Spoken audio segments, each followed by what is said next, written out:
नमो सिद्धाणं नमो आयर्याणं नमो वज्रायाणं नमो लोये सव्वसाहुणम्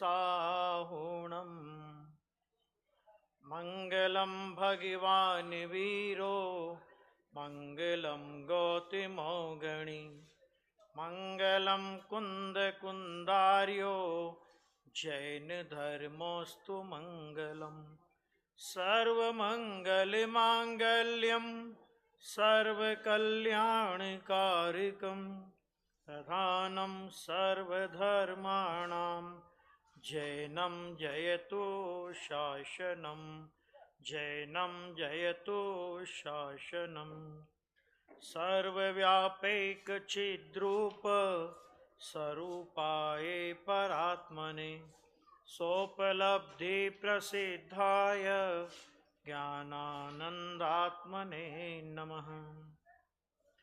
जिनके विमल उपदेश में सबके उदय की बात है, समभाव समता भाव जिनका जगत में विख्यात है।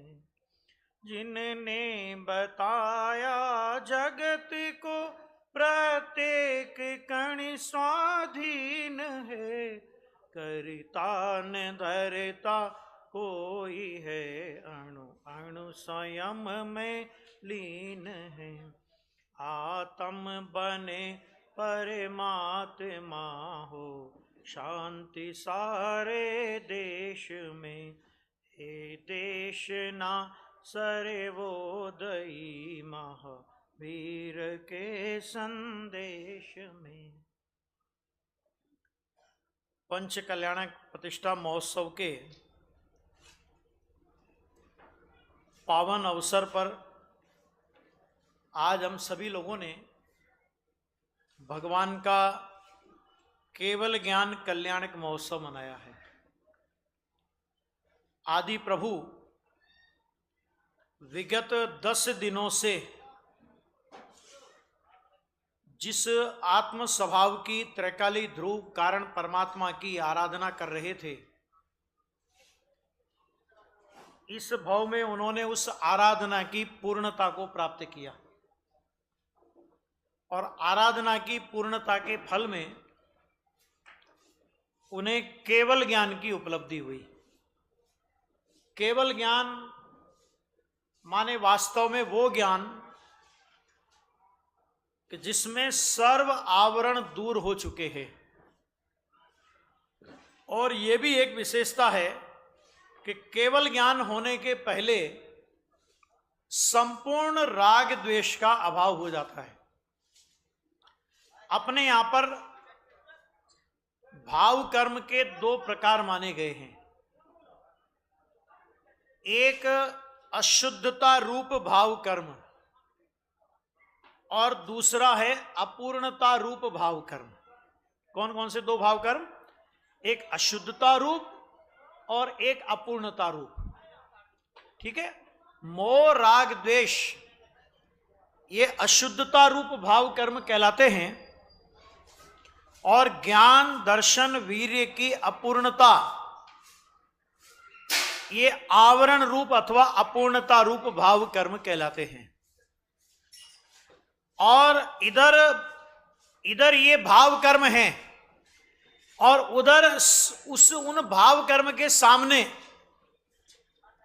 जो अपना भगवान आत्मा है, वो भगवान आत्मा कैसा है कि वो निर्दोष है और परिपूर्ण है। आज तक नित्य निगोध से लेकर हम लोगों ने चारों गतियों में जितने भी भाव धारण किए, कितने भी अशुद्धता रूप, विकार रूप, अपूर्णता रूप, यहां तक कि ज्ञान में अक्षर के अनंतवें भाग ज्ञान का उघाड़ और मिथ्यात्व दशा में 11 अंग और 9 पूर्व के ज्ञान का उघाड़, न्यूनतम कितना? अक्षर के अनंतवें भाग, और वो निगोद में पाया जाता है। और 11 अंग 9 पूर्व का ज्ञान तक अपने को हुआ। इसी तरह यदि कसाय की चर्चा करें तो तीव्र से तीव्र कसाय, भाव कलंक की प्रचुरता निगोद से ज्यादा कहीं नहीं हो सकती। उस भाव कलंक की प्रचुरता की अवस्था हो, चाहे 9वें ग्रेवेक जाने योग्य, मिथ्या दृष्टि की अधिकतम हद कि 9वें ग्रेवेक जाने योग्य शुभ भाव रूप कसाय की मंदता के परिणाम हो। यानी ज्ञान में अक्षर के अनंतवें भाग से लेकर 11 अंग 9 पूर्व का उघाड़, और कसायों में निगोद की भाव कलंक की प्रचुरता से लेकर 9वें ग्रेवक जाने योग्य कसाय की मंदता के परिणाम इस जीव ने अनंत बार किए हैं। लेकिन गजब की बात यह कि ये सब होने पर भी जो आत्मा का वास्तविक स्वरूप है, जो आत्मा का त्रैकालिक ध्रुव स्वरूप है, जिसे नियम सार कारण परमात्मा कहता है, कारण समय सार कहता है, कारण जीव कहता है, समय सार भूतार्थ स्वभाव कहता है, ज्ञायक भाव कहता है, सदृश स्वभाव कहता है, सामान्य स्वभाव कहता है। उस सामान्य स्वभाव में अशुद्धि का एक अंश भी, अपूर्णता का एक अंश भी नहीं आया। यानी निगोद की दशा में भी वो कारण परमात्मा जो कि मैं स्वयं हूं, वो पूर्ण निर्दोष और परिपूर्ण स्वभाव सामर्थ्य से भरपूर था। हुआ क्या था कि अनादि काल से स्वभाव ऐसा होने पर भी हमारी ही वर्तमान पर्याय उस स्वभाव के संदर्भ में अनर्गल बोल बोलती रही। आत्मा तो रागी है, आत्मा तो द्वेषी है, आत्मा तो विकारी है, आत्मा क्या? आत्मा तो अपन बोल रहे हैं। वो तो कहते मैं रागी, मैं द्वेषी, मैं विकारी, मैं अल्प ज्ञानी, थोड़ा ज्ञान का उगाड़ विशेष हो गया तो मैं विशेष ज्ञानी, है ना। इस तरह अपने को मानता रहा और 4 गति 84 लाख योनियों में परिभ्रमण करता रहा। भगवान आदिनाथ के जीव की भी शुरुआत तो वहीं से हुई थी। नित्य निगोद में से वे भी निकले थे। 4 गति 84 लाख योनियों में उन्होंने भी परिभ्रमण किया था। और जब सम्यक दर्शन की प्राप्ति का स्वकाल आया तो भोग भूमि के अंदर उनको सम्यक दर्शन की उपलब्धि हुई। और तब से लगा करके निरंतर उस कारण परमात्मा की भावना, उस कारण परमात्मा की साधना, उसका अवलंबन करते करते ये जो 10वां भव आया उनका, जिसको हम उनका अंतिम भव कहेंगे, इस भव में उन्होंने आत्म साधना की पूर्णता को प्राप्त कर लिया। आज 2 कल्याणकों का लाभ अपने को मिला। प्रातःकाल हमने मुनिराज ऋषभ देव का आहार दान का प्रसंग देखा, दोपहर में उनके केवल ज्ञान का प्रसंग देखा और दिव्य ध्वनि का प्रसारण देखा, है ना। मुनिराज 6 महीने तक उपवास की प्रतिज्ञा करके और उसके बाद 7 महीने और 8 दिन ऐसा कुछ बता रहे थे ना, तो उतने दिन तक निरंतर आहार के लिए निकलते रहे और आहार का योग नहीं बना। और जिस दिन आहार का योग बनना था उसी रात्रि में राजा श्रेयांस को स्वप्न आए और प्रातःकाल मुनिराज का आगमन उनके आंगन में हुआ। और आपको यह जानकर आश्चर्य होगा कि जिस तरह ऋषभदेव भगवान इस युग के आदि धर्म प्रवर्तक कहलाते हैं, माना उन्होंने धर्म तीर्थ का प्रवर्तन किया। इस युग के प्रारंभ में मोक्ष मार्ग के उपदेश देकर धर्म तीर्थ का प्रवर्तन किया। इसी तरह राजा श्रेयांस को दान तीर्थ का प्रवर्तन करने का सौभाग्य मिला। इतना ही नहीं, आचार्य पद्मनंदी अपने यहां पर एक आचार्य देव हुए हैं। उन्होंने पद्मनंदी पंचविंशतिका में श्रावकाचार का एक अधिकार लिखा है, उपासक संस्कार। और उस उपासक संस्कार के मंगलाचरण के अंदर उन्होंने दान तीर्थ प्रवर्तक राजा श्रेयांस की बहुत प्रशंसा की है। और यहां तक उल्लेख आता है कि जब ऋषभदेव मुनिराज का निर्विघ्न आहार हो गया, तो उस समय तो भरत जी थे, वो चक्रवर्ती नहीं थे, चक्रवर्ती तो बाद में हुए, लेकिन उस समय भरत चक्रवर्ती उनसे मिलने के लिए स्पेशल आए और उनका बहुत बहुमान किया। देखो ये सारी घटनाएं किस बात को बताती है कि इधर मुनिराज को आहार मिलने का स्वकाल, राजा श्रेयांस को उसी दिन स्वप्नों का आना और स्वप्नों के माध्यम से, जाति स्मरण के माध्यम से आहार दान की विधि का ज्ञान होना, यह किस बात को बताता है? मुनिराज ऋषभदेव 7 महीने से लगातार आहार के लिए निकल रहे थे और राजा श्रेयांस भी इसी धरती पर विद्यमान थे। फिर क्यों नहीं आहार का योग बना? इसको बोलते हैं पर्याय की क्रमबद्धता। क्या बोलते हैं इसको, है ना?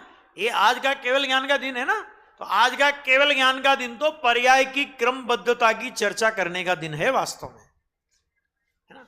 भगवान सर्वज्ञ परमात्मा, वो आहार दान हो गया, उसके बाद वो लगातार 1000 वर्ष तक साधक दशा में, मुनि दशा में वर्तन करते रहे। उपयोग अंतर्मुख होता था और बहिर्मुख हो जाता था, फिर अंतर्मुख होता था और फिर बहिर्मुख हो जाता था। केवल ज्ञान के लिए उपयोग की जितनी देर तक अंतर्मुखता चाहिए, वो अंतर्मुखता लाने के लिए ऋषभदेव मुनिराज को 1000 वर्ष लगे। और 1000 वर्ष के बाद उनका उपयोग अपने चैतन्य परमात्मा में ऐसा अंतर्मुख हुआ कि केवल ज्ञान की निधि लेकर के वो परमात्मा, अरिहंत परमात्मा हो गए। अरिहंत परमात्मा हुए तो क्या हुआ कि इधर उनको केवल ज्ञान हुआ और उधर स्वर्ग के देवों के आसन कंपायमान, समो शरण की रचना, और ऐसी अद्भुत रचना कि जिस रचना को करने के बाद उसके रचनाकार कुबेर को भी आश्चर्य होता है कि ऐसी अद्भुत रचना कैसे हो गई, कि ये तो तीर्थंकर परमात्मा का पुण्य प्रताप था। अब सुनना जरा ध्यान से कि तीर्थंकर प्रकृति ऋषभदेव ने पूर्व भवों में बांधी थी और तीर्थंकर प्रकृति का उदय कब आया? 13वें गुणस्थान में। कहने का मतलब क्या है कि जिस भाव से तीर्थंकर प्रकृति बांधी, वो भाव प्रशस्त राग का भाव था। सभी जीव अपने चैतन्य स्वरूप परमात्मा को समझें, आत्मा के आनंद का भोग करें, सभी जीवों का कल्याण हो। ये जो लोक मांगल्य की भावना होती है, कि ये लोक मांगल्य की भावना जिन जीवों को तीर्थंकर होने की योग्यता होती है, उन जीवों को तीर्थंकर प्रकृति के बंध में निमित्त हो जाती है। ठीक है। और विशेषता क्या, कि जिस भाव से तीर्थंकर प्रकृति बंधी, जब उससे विपरीत भाव कौन सा, कि आत्मा के स्वभाव के आश्रय से वीतराग भाव, कि वीतराग भाव के द्वारा उस शुभ भाव का भी जब अभाव होता है, और 13वें गुणस्थान में आकर के वो तीर्थंकर प्रकृति का उदय आता है। और उस उदय में समोसरण की रचना, दिव्य ध्वनि का प्रसारण है ना, और सभी जीव अपनी अपनी भाषा में उस दिव्य ध्वनि को समझ लें, और एक बार की ओंकार दिव्य ध्वनि में द्वादशांग का पूरा पूरा रहस्य आता है, जिस रहस्य को समझकर गणधर परमात्मा द्वादशांग श्रुत की रचना करते हैं। तो भगवान के केवल ज्ञान का दिन, दिव्य ध्वनि का दिन, और भरत क्षेत्र में पहली बार द्वादशांग की रचना का दिन भी केवल ज्ञान का दिन कहलाता है। समोसरण की विशेषता पर हम चर्चा करें तो समोसरण के अंदर 3 गति के जीव होते हैं।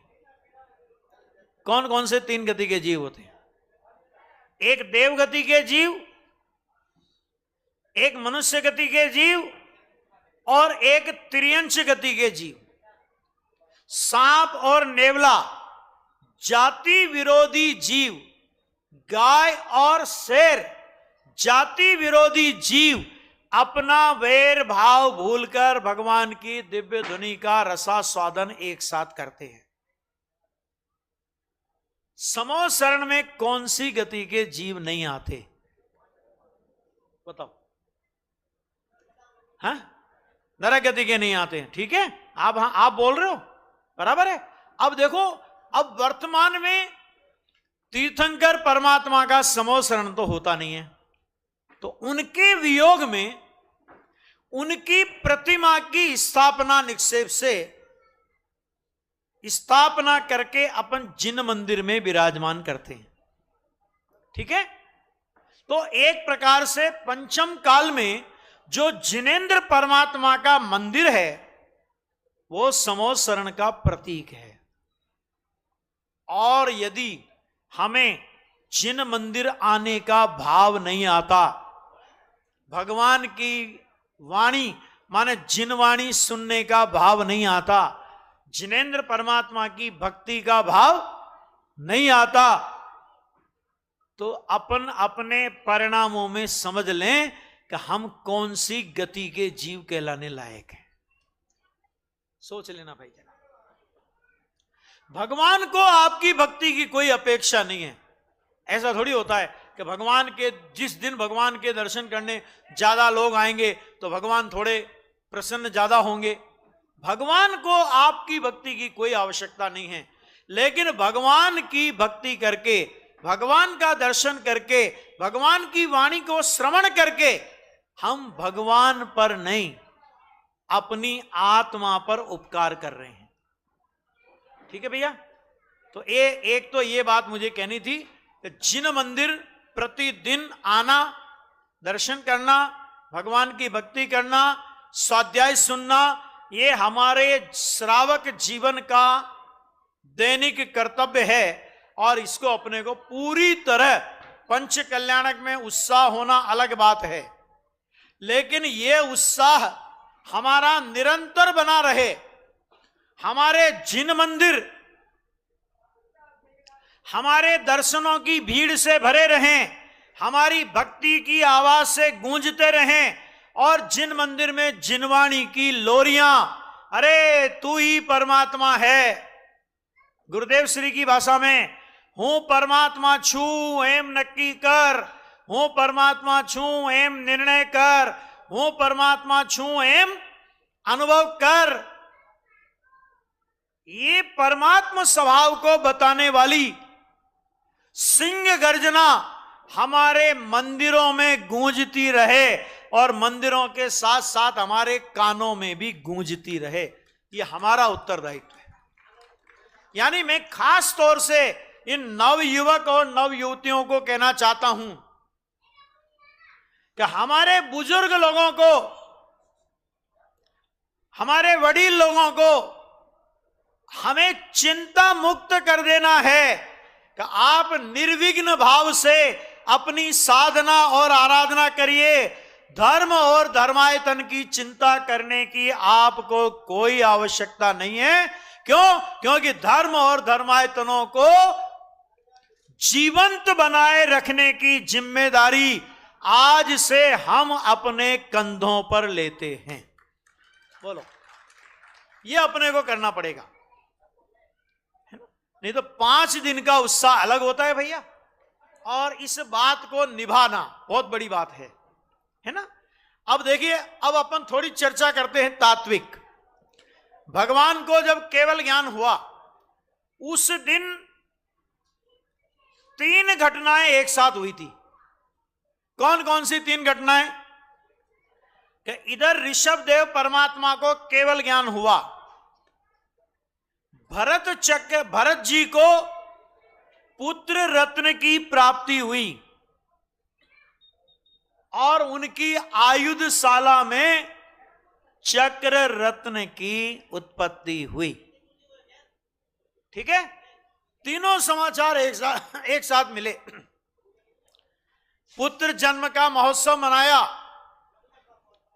केवल ज्ञान की पूजा करने पहले केवल ज्ञान की पूजा करने गए, पुत्र जन्म का महोत्सव मनाया और उसके बाद वो चक्र रत्न लेकर दिग्विजय करने के लिए निकले। 60,000 वर्ष तक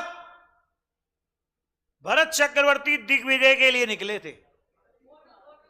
जिस समय वो दिग्विजय के लिए निकल रहे थे, उनकी माता ने उनके ललाट पर तिलक करके कहा, मेरा भरत कितना भाग्यशाली है कि ये विश्व सम्राट बनने वाला है, चक्रवर्ती बनने वाला है, कितना भाग्यशाली है।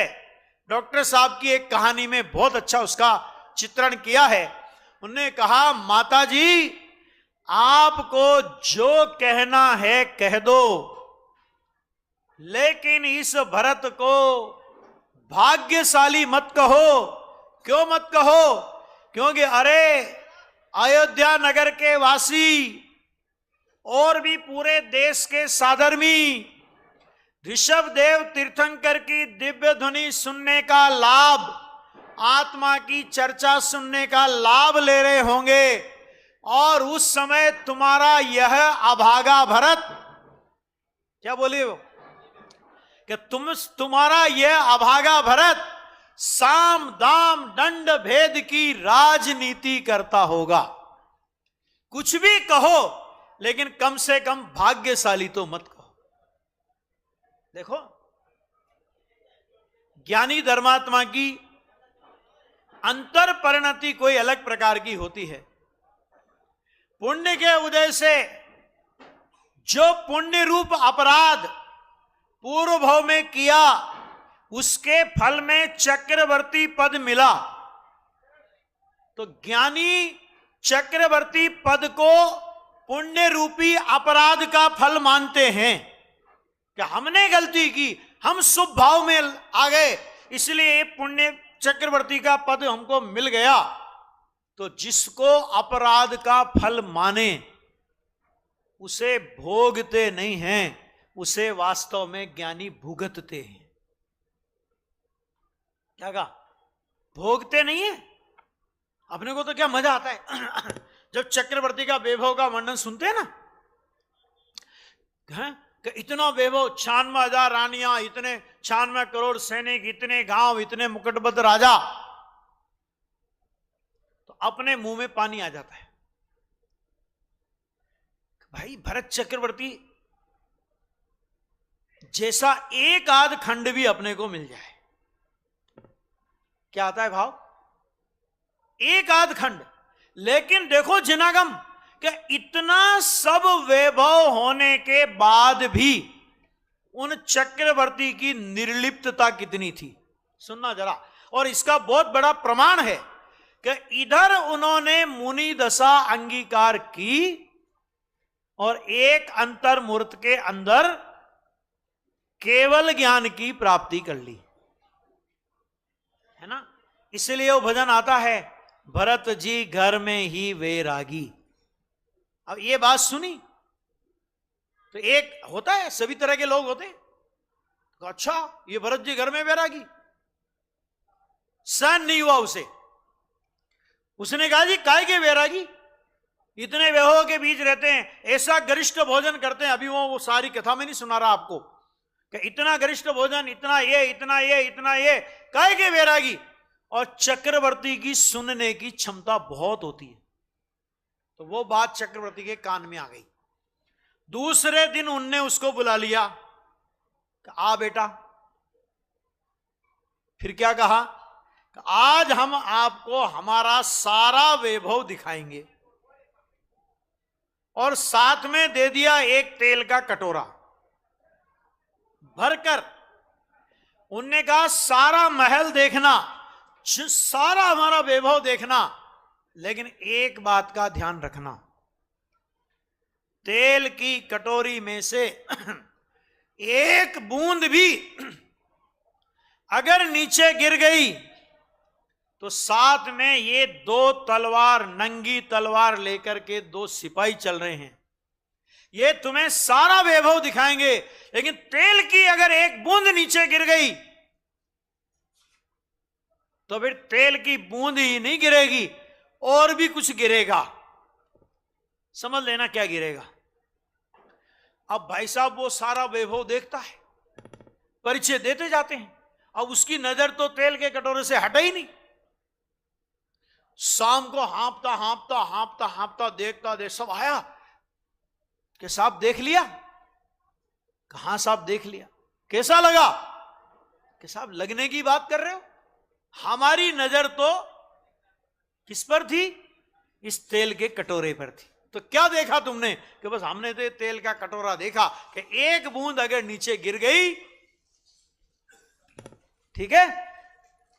चक्रवर्ती ने समझाया, अथवा जिनागम अपने को समझाता है कि ज्ञानी पूर्व के उदयवश प्राप्त हुए संयोगों के मध्य में उन्हें रहना पड़े, वो तो पूर्व के उदय की बात है, लेकिन वर्तमान परिणति, वर्तमान श्रद्धा की पर्याय एक क्षण के लिए भी चैतन्य परमात्मा में से अपनापन नहीं तोड़ती। यह है सम्यक दर्शन। ज्ञान में चैतन्य परमात्मा में जो अपनापन, अपनेपन रूप से ज्ञान की पर्याय ने चैतन्य परमात्मा को अपने रूप से जाना, कि वो जानना नहीं छूटता। अरे और तो और चारित्र की पर्याय में जो अनंतानुबंधी कसाय का अभाव होकर स्वरूपाचरण चारित्र की कणिका प्रकट हुई, समझ में आ गया। वो किसी भी परिस्थिति में अंदर की शुद्धता की धारा नहीं टूटती, टूटती नहीं, वो तो ठीक निरंतर वृद्धिगत होती है। ऐसी धर्मात्मा की अंतर परिणति होती है। आज भगवान को केवल ज्ञान हुआ। एक और प्रसंग इसमें बनता है कि आपने देखा होगा कि चक्रवर्ती के 923 पुत्र कहां से निकले, नित्य निगोद से निकले। बीच में एक गिजाई का भाव, 3 इंद्रिय का, और उसके बाद सीधे भरत चक्रवर्ती के पुत्र हुए। अब पुत्र हुए वो तो ठीक, लेकिन भाई साहब बोले ही नहीं। चलो 1-2 साल नहीं बोले, अपन भी सोचते लेकिन वो बड़े हो गए फिर भी नहीं बोले। चक्रवर्ती उनको भगवान के समोशरण में लेकर के आते हैं और भगवान से प्रश्न करते हैं, प्रभु मैं चक्रवर्ती, विश्व सम्राट होते हैं ना चक्रवर्ती, तो मनुष्यों का इंद्र चक्रवर्ती होता है, तो उनके यहां ऐसी विकलांग संतान की उत्पत्ति कैसे हुई? ये लड़के बोलते क्यों नहीं हैं? दिव्य ध्वनि में समाधान आया, ये अभी बोलेंगे। और बोले, हे प्रभु हमें जैनेश्वरी दीक्षा प्रदान कीजिए और 900 के 23 पुत्र जैनेश्वरी दीक्षा धारण करके वापस मौन हो गए और उसी भाव से सिद्धालय को प्राप्त कर लिया। ये कहकर के क्या कहना चाहते हैं कि हम कसाई की मंदता रूप पुण्य भाव होने पर अपने आप को बहुत महान मानने लगते हैं, अपने आप को बहुत ऊंचा समझने लगते हैं कि देखो हमने इतना किया, हमने इतना किया, हमने इतना किया। अरे भाई साहब, ऐसा पुण्य परिणाम तो निगोद की दशा में और गिजाई की दशा में भी किया जा सकता है, उसमें कोई महिमा की बात नहीं है। मनुष्य भाव हमें पुण्य कमाने के लिए नहीं मिला है, सच्चाई कहो तो पुण्य गमाने के लिए मिला है। ख्याल में है? हम तो पुण्य में मनुष्य भाव को अर्पित करते हैं। जिनवाणी कहती है पुण्य कमाने के लिए नहीं, ये मनुष्य भाव तो पुण्य का भी अभाव करने के लिए मिला है। पुण्यम समग्र मन मेक मनाज होमी। पूजा का प्रतिज्ञा पाठ हम लोग पढ़ते हैं मुन्ना भाई, तो क्या बोलते हैं उसमें? हाँ, कि हे प्रभु आपकी केवल ज्ञान रूपी अग्नि में मुझे पता है कि मैं आपकी पूजा करने आया, आपकी भक्ति करने आया, आपके दर्शन करने आया, मुझे इससे पुण्य बंधेगा, ये बात मुझे पता है।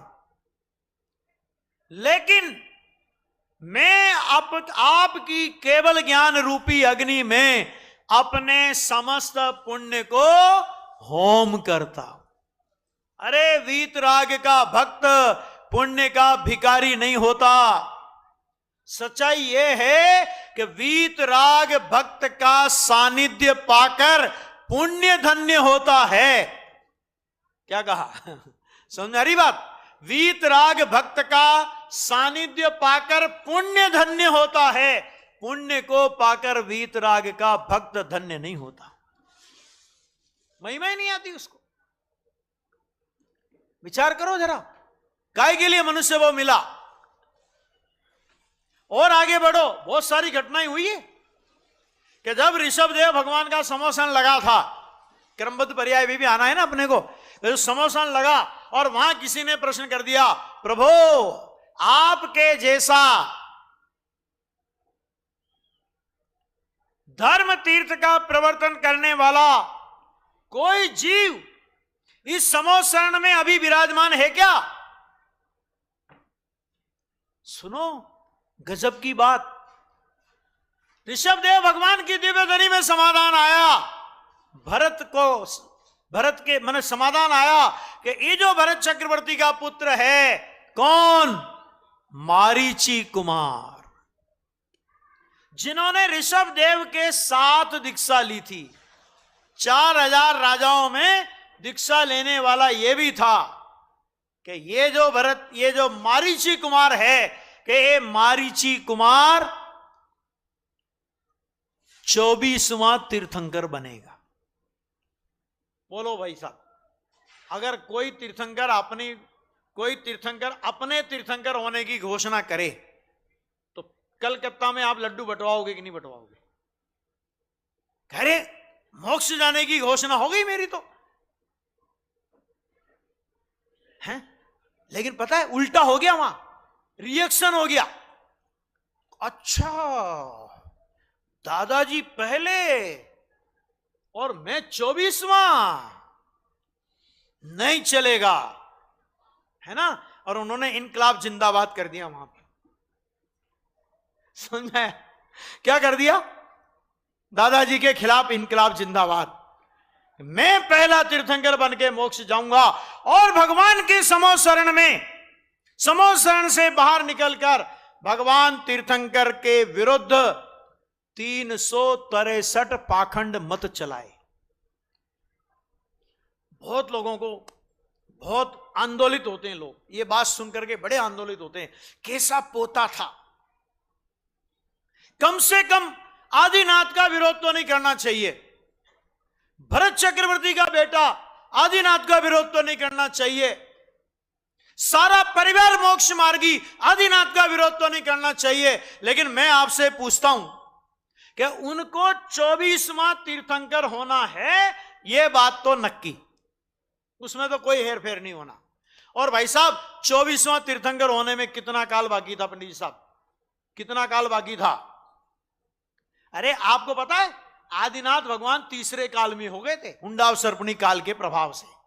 वैसे तो चौथे काल में तीर्थंकर होते हैं, आदिनाथ तीसरे काल में हो गए, और तीसरे काल में मोक्ष हो गया उनका। यानी पूरा चौथा काल कितना?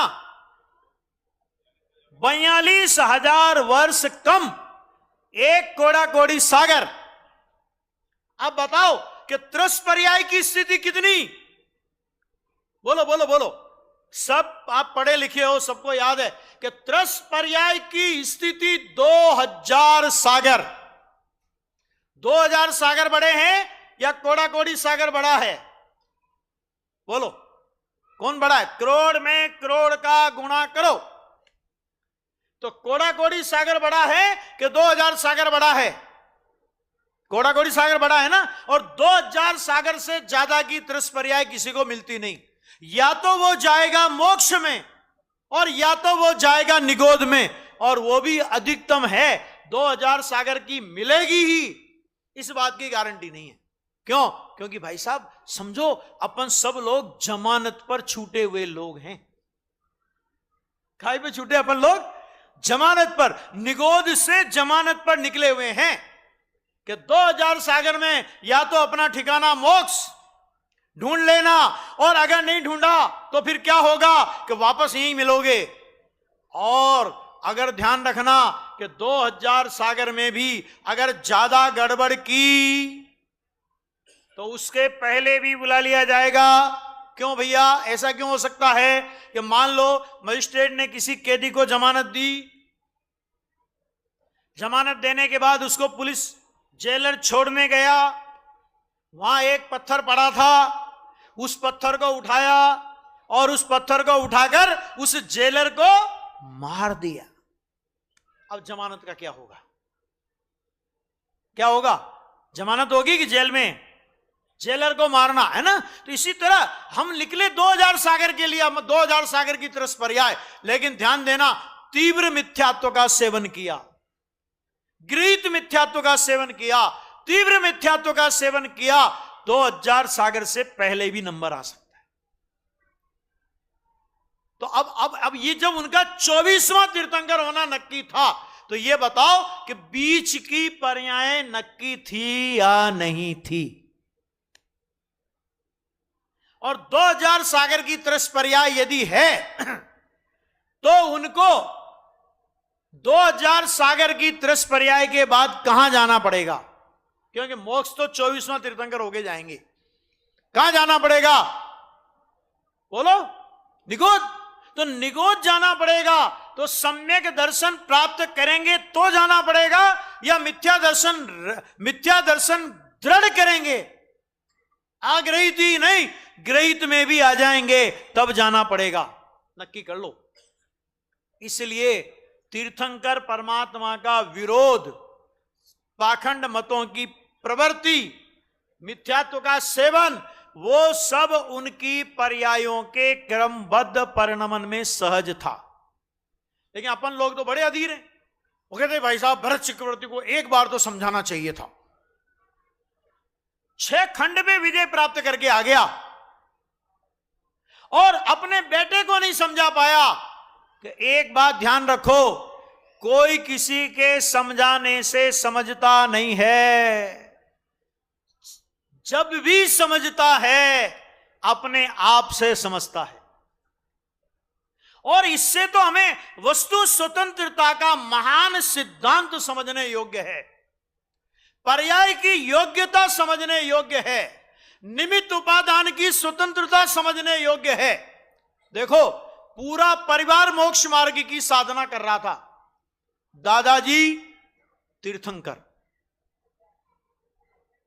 पिताजी चक्रवर्ती, बड़े चाचा कामदेव, एक चाचा गणधर,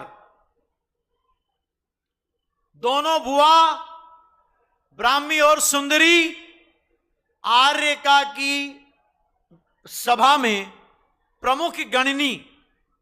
और भाई साहब ये भी सोच लो कि देवगति की जो वो कोठा होता है ना देवों का, उसमें भी उनके रिश्तेदार कुछ न कुछ तो होंगे ही। जब ये बात कही तो एक आदमी बोला, आप आदिनाथ भगवान को समझे ही नहीं। मैंने क्या नहीं समझे? कि भाई साहब, आदिनाथ भगवान से बड़ा राजनीतिज्ञ कोई हुआ ही नहीं है। ऐसा कैसे कह रहे हो आप? कि देखो, जितनी बड़ी बड़ी पोस्टें थी, तीर्थंकर की हो, चक्रवर्ती की हो, कामदेव की हो, गणधर की हो, है ना, और तो और गणनी पद की हो, वो सारी की सारी पोस्टें अपने परिवार के सदस्यों को दी। लोगों की है, दृष्टि है अपनी अपनी, सबकी स्वतंत्रता है। आदिनाथ पुराण में से ये निकाला उसने। और तो और विरोधी दल के नेता की सीट भी अपने परिवार से बाहर नहीं जाने दी। आप सोचो कि विरोधी दल का नेता भी अपने परिवार का चाहिए था उनको। मैंने कहा, भाई तुम्हारी दृष्टि की धन्य है। हमने तो यह निकाला इसमें से कि देखो, सारा परिवार मोक्ष मार्ग की साधना कर रहा है। नन्हे भरत चक्रवर्ती के सारे भाई मोक्ष गए, निगोज से निकल करके उनके पुत्र मोक्ष में चले गए, लेकिन इतना सारा परिवार और मोक्ष की साधना करते हुए भी अपने ही परिवार के, और परिवार में भी आदिनाथ भगवान के मुनि दीक्षा के काल में उनके साथ मुनि होने वाले जीव को मोक्ष मार्ग में लगा नहीं सके। इससे उत्कृष्ट निमित्त क्या होगा? तीर्थंकर, चक्रवर्ती, गणधर, मतलब तीर्थंकर और गणधर, इससे उत्कृष्ट निमित्त क्या होगा? तो गुरुदेव श्री ने जो निमित्त की अकिंचित कर्ता का पाठ अपने को पढ़ाया कि निमित्त कुछ नहीं करता, कार्य उपादान की योग्यता से होता है, और कार्य होता है तो निमित्त पर अनुकूलता का आरोप आता है, आरोप आने पर भी कार्य निमित्त से नहीं होता। ये जो गुरुदेव श्री ने अपने को सिद्धांत बताया, वो सिद्धांत उसमें सिद्ध हुआ या नहीं? बोलो, हुआ कि नहीं हुआ? बहुत लोग आरोप लगाते हैं तो भाई साहब तुम लोग निमित्त को नहीं मानते। मैं डंके की चोट ये बात कहता हूं कि निमित्त को हम ही मानते हैं। क्यों हम ही मानते हैं? क्योंकि निमित्त को कर्ता मानने वाला, निमित्त को कर्ता मानने वाला निमित्त को निमित्त नहीं मानता, वो निमित्त को उपादान मानता है। इसे मैं तो खुले कहता हूं। मैंने कहा, भाई साहब, हमारे गुरुदेव श्री, उन्होंने निमित्त को अभय दान दिया है। क्या दिया है? निमित्त को अभय दान दिया है। अरे निमित्त को जीवंत रखा उन्होंने, निमित्त को निमित्त बना करके रखा। कभी भी निमित्त को उपादान के कार्य क्षेत्र में उसका कुछ भी कर्तव्य है, इस बात का नकार किया, माने उन्होंने क्या किया कि उन्होंने निमित्त को निमित्त बनाए रखा। जब ये बात कही तो बहुत लोग बोलते हैं कि भाई साहब ये तो ठीक है, आपकी बात बहुत अच्छी, सुनने में बहुत अच्छी लगती है, लेकिन आप तो प्रैक्टिकल बताओ कि निमित्त अकिंचित कर है। कोई प्रमाण देकर के बताओ कि निमित्त अकिंचित कर है। निमित्त कुछ नहीं करता, ये प्रमाण देके बताओ। इतने प्रमाण देने के बाद भी प्रमाण चाहिए। तब फिर दूसरा उपाय विचार किया कि भाई प्रत्यक्ष को भी प्रमाण की आवश्यकता होती है। प्रत्यक्ष को प्रमाण की आवश्यकता होती है। क्या मतलब आपका? मैंने कहा इतनी देर से हम तुम्हें समझा रहे हैं कि निमित्त अकिंचित कर है, और तुम्हारी समझ में नहीं आ रहा कि निमित्त अकिंचित कर है। इससे बड़ा निमित्त की अकिंचित कर्ता का और क्या प्रमाण होगा? बताओ। इससे बड़ा प्रमाण है कोई निमित्त की अकिंचित कर्ता का? बोलो। ये आदिनाथ भगवान का, आदिनाथ भगवान के इससे सिद्धांत। उसके बाद अब देखो, इधर तीर्थंकर निमित्त और उधर शेर की पर्याय में। कैसा शेर? क्रूर, नरक से निकला हुआ क्रूर, हिरण को फाड़ के खा रखा है, हिरण का टुकड़ा पड़ा हुआ है। दो मुनिराजों को देखा और सम्यक दर्शन उस भव में प्राप्त किया। जो काम तीर्थंकर के समो शरण में नहीं कर पाया, वो काम दो मुनिराजों के उपदेश से हो गया। क्या मतलब? उपादान की जागृति जब होती है, निमित्त को बुलाना नहीं पड़ता। निमित्त आसमान से भी आएगा। इसका नाम है पर्याय की क्रमबद्धता।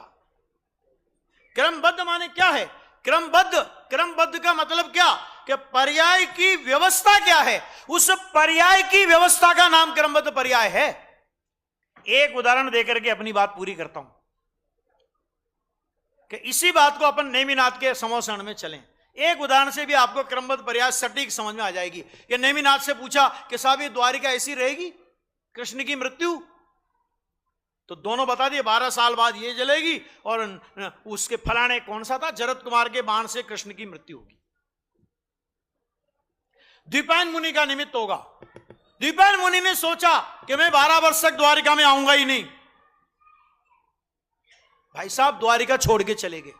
लेकिन पता है, वो जो तीन साल में या 4 साल में 1 महीना अधिक होता है ना, वो गणना करना भूल गए, और नियत समय पर निमित्त आगे द्विपायन मुनि आगे आने के बाद जो घटनाक्रम हुआ वो आपको सबको पता है। क्या हुआ, क्या नहीं हुआ, कैसे जली। मेरा प्रश्न एक कि जब नेमिनाथ ने क्या कहा था? नेमिनाथ ने कहा था मैंने शराब के निमित्त से और द्विपायन मुनि के निमित्त से द्वारिका जलेगी 12 वर्ष बाद। मैं आपसे पूछता हूं कि द्विपायन मुनि के निमित्त से जलेगी ये कहा था ना, तो द्विपायन मुनिराज ने उसी समय वस्त्र ग्रहण करने का विकल्प क्यों नहीं आया? न रहेंगे द्विपायन मुनि और न जलेगी द्वारिका, ऐसा भाव क्यों नहीं आया? और यह भी प्रतिज्ञा कर लेते कि इस भाव में बनूंगा ही नहीं, चलो। क्यों नहीं ऐसा भाव आया?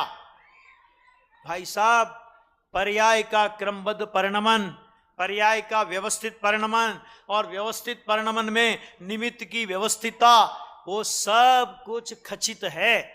हम नहीं जानते और केवल ज्ञानी जानते हैं, तो हमारे नहीं जानने से वस्तु व्यवस्था बदल जाएगी, ऐसा नहीं होता। हमारे नहीं जानना वो हमारे अज्ञान का सूचक है। वस्तु की व्यवस्था में उससे कुछ परिवर्तन आने वाला नहीं है। हम सभी आज भगवान की केवल ज्ञान के अवसर पर वस्तु व्यवस्था के इस स्वरूप को समझें और अपनी आत्मा का हित करें। क्योंकि आज मैंने 39 गाथा खोली थी प्रवचन सार की, वो गाथा आपको पढ़ के सुना देता हूं। देखो 39 नंबर की गाथा मैंने खोली थी, और 39 नंबर की गाथा पढ़ के आपको सुना देता हूं, उसमें आपको सब आ जाएगा। यदि अनुत्पन्न पर्याय तथा नष्ट पर्याय ज्ञान के माने केवल ज्ञान के प्रत्यक्ष न हो तो उस ज्ञान को दिव्य कौन कहेगा? माने जो पर्याय हो चुकी और जो पर्याय अभी होने वाली हैं, वे केवल ज्ञान में यदि प्रत्यक्ष नहीं हो, उस ज्ञान को दिव्य कौन कहेगा? ये समझ लेना। तो अपन जो ये बहाना बनाते हैं ना, हमें पता नहीं था, केवल ज्ञानी भगवान जानते हैं, उसे, अरे उनके जानने से नहीं होगी, होगी ऐसा वो जानते हैं, ऐसा निमित्त नैमित्तिक संबंध है। ये आज के दिन इस वस्तु व्यवस्था को अपन लोग समझें और अपनी आत्मा का हित करें, इसी भावना से अभी की बात पूरी करें।